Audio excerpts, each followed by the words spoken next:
Namaste, Soul Family. I hope you're doing well. Welcome to another new moon reading, and this time it's a particularly special one because tonight we have a solar eclipse in Cancer, and the south node of the moon is actually sitting in Leo. So we've got this double type energy that's going on, and it's sitting on the Gandanta point, which happens between any water and fire sign, and it's a karmic knot. So there's a lot of really potent energy for releasing that's going to be happening tonight, depending on where you are in the world. I believe that I was reading that this particular solar eclipse will be visible in Greenland and parts of Europe. I'll double check that and add it to the notes if anybody's curious about that. My name is Chelsea from Chelsea Madison Evolutions Healing, and I am so excited to be back and sharing these videos. There's been a lot of shifts and changes this year. I'm actually in a different location filming this at the moment, so I hope that the acoustics will be okay and that the lighting is all right and everything like that. We're going to jump into the app in a moment, but what I wanted to say is, first and foremost, the serpent does not fear the shedding of its skin. What has become too tight must fall away for you, for what you are becoming to emerge. This particular solar eclipse for most parts of the world will happen on August 12th. However, here in Australia, Australian Eastern Standard Time, it will be about 3:36 in the morning, I believe. It'll be interesting to see that this particular eclipse, for the solar eclipse, which is normally represented by more outward worldly events because it's ruled by, it's about the sun. The sun's energy is about the ego, governments, leaders, rulership. Because Ketu's here and it's all about liberation, detachment, release, we may see some shifts in leadership or government. I know I was doing some research this morning and seeing that it falls directly on a particular president that rules in the United States. So it'll be interesting to see how that plays out as well. Now, depending on where Cancer sits in your chart, if you're curious about this, I know I've shared it on social media today, just write a little message underneath wherever you're watching this video, eclipse, and if you know your date of birth, your time of birth, and your place of birth, I can send you a free mini reading, just giving you a bit of information about how this particular eclipse is going to play out for you over the next 6 months. So we have a solar eclipse in Ashlesha, which is the serpent star. Solar eclipses are turning up the volume about what can no longer be ignored. It makes it really loud so that you have to face it. It's not something to be afraid of. Like anything here, we're in Earth School. You know, some of the bravest warriors of all space and time come to Earth so that they can learn their greatest lessons. And we're all here together in this beautiful soup, learning and growing. That these eclipses come as opportunities for us to learn and grow. Now, Cancer is all about the heart, home, mother, nourishment, safety, inner foundations, belonging. Leo, which is where the South Node is sitting at this particular time, is all about rulership, governments, leaders, authority figures, things like that. So there's this interesting blend where we're moving from one to the other. It's funny because Ketu will be moving over to Cancer and the planets that are in Cancer will be moving over to Leo. So there's this kind of meeting in the middle, and we have to untie this Gandanta karmic point that's in the middle. So with these opportunities for liberation. Let me take you guys into the app so that you can see what I'm talking about. Alrighty, here we go. So this full moon, new moon, sorry, solar eclipse, you can see them at the degrees here at 25. And you've got Jupiter and Mercury supporting not too far behind it. Here's Ketu that is activating this solar eclipse. A lunar eclipse will be when it's a full moon and the moon will be opposite sitting in Rahu, and that'll be in 2 weeks' time. Now, Ashlesha, so it's ruled by the Nagas. It represents poisons. Now, poisons can also be used as antidotes. There is medicine. So what comes to the surface here can be healed. It is being brought to the surface to our attention so that we can heal it. And what's interesting is that in 2 weeks' time, that lunar eclipse will present the healing that's meant to come through. So we're shedding skin at this time, identities, attachments, patterns that we've outgrown. We might even find that there's ancestral patterns that will be arising through this. And I did find, even when I pulled the cards, there was a lot of messages about the ancestors and ancient wisdom. There are, even though that eclipses aren't necessarily seen as auspicious, they, especially with the solar eclipse, things like meditation can amplify your desires and your wishes on an internal level in such a way that is way more powerful than any particular new moon.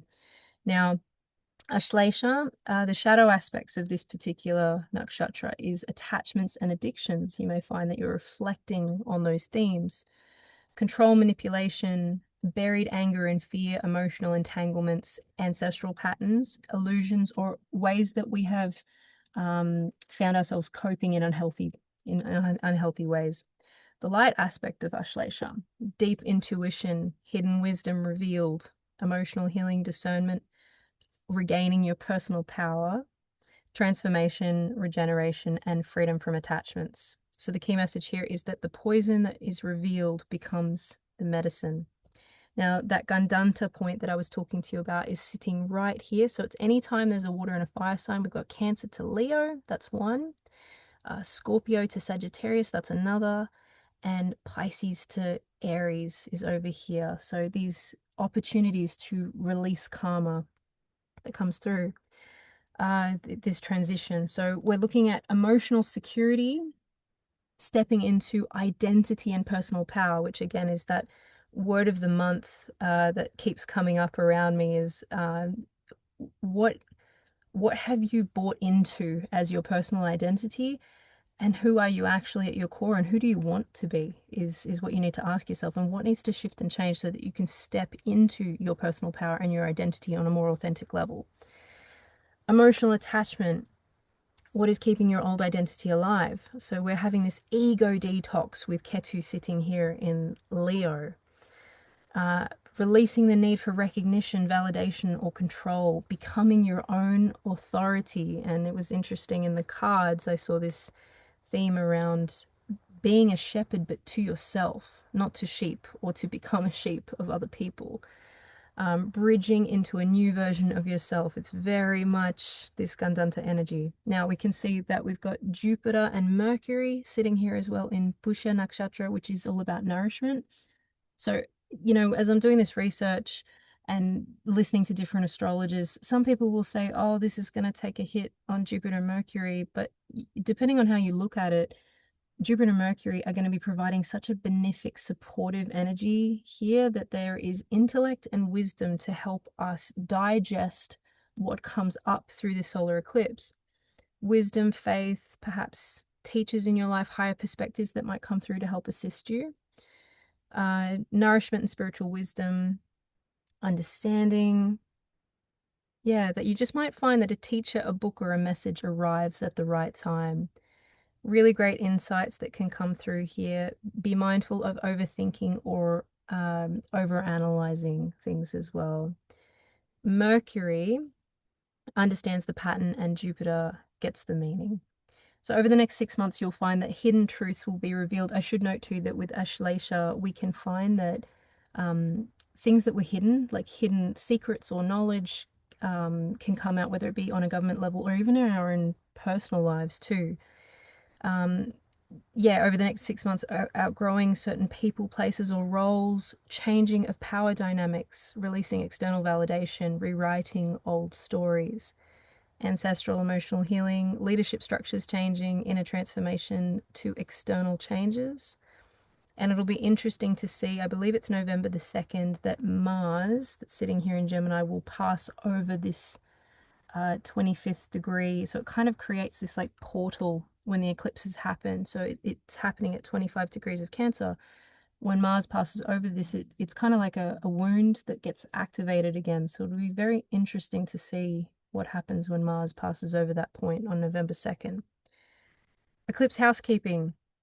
Avoid making major decisions during the eclipse window. So during this next month, but especially the next week, generally we avoid signing contracts, making big decisions, impulsive arguments or things like that, or commitments. Don't force new beginnings, essentially. Observe before acting, take plenty of time for rest, pause if there's conflict, journal, meditate, and remember to breathe. One of the cards that I pulled was all about the breath because this is our life. If we don't breathe, we can't be here. And when we slow it down, we come more into our body and we ground ourselves. Spiritual practices, meditation, breath work, journaling, gentle yoga practices. I have no doubt that there would probably be some really cool solar eclipse yoga practices somebody's put online. Ancestral healing and prayers will be really helpful. And you might find that when you're meditating, if you take the time to connect with your ancestors, you might get some really cool wisdom that comes through. I know one of the themes for me was reflecting on what patterns have played out in our family and what have I taken on board that was never actually mine to take on. So that's something to think about too. Releasing rituals, decluttering, even from your house, things that represent your old house, sorry, your old self, and yeah, old inner house. Silence, reducing stimulation. It's a really, really positive time. And like I should explain this is that the houses, there's always a physical aspect to a house and a non-physical aspect to a house. So with solar eclipses, when we put attention and time on our inner world, massive benefits can come out of it. But when we try to force things on the physical level, it actually it doesn't go to plan, basically. Mantras that we can use at this time if they feel aligned. Om Namah Shivaya, Om Ganganapataye Namaha is the mantra to Ganesha, releaser of obstacles. And Om Sarpebhyo Namaha is to the serpent god, about releasing this energy that's specifically linked to Ashlesha Nakshatra. Journal prompts. What skin have I outgrown? What poison is ready to become medicine? Can I see the gift or the lesson that was in the poison? What ancestral pattern ends with me? What habit gives me comfort but limits my freedom? And what is this change trying to teach me? So the cards that I pulled for this month, the first one was from Joanne Antoon's Wise Women Oracle deck, and it was ancient wisdom, which is all about the ancestors, embracing the knowledge that is passed through generations, taking the time to meditate on our lineage and what perhaps our family karma might be bringing through for this new moon, solar eclipse. And the second card that I pulled was Botswana Agate, and it says breathe. Now, the message that came through for this one was nervous system regeneration, pause before reaction, just as we do with solar eclipses, freedom from attachment, and there is an animal that's associated with this particular card, and it was the zebra. And it's funny because it's the last card of the deck. It really does feel like we're moving into a new chapter, this bridge.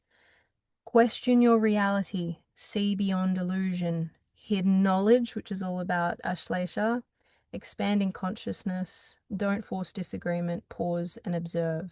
The mantra here was, I choose to breathe the breath that I came to be.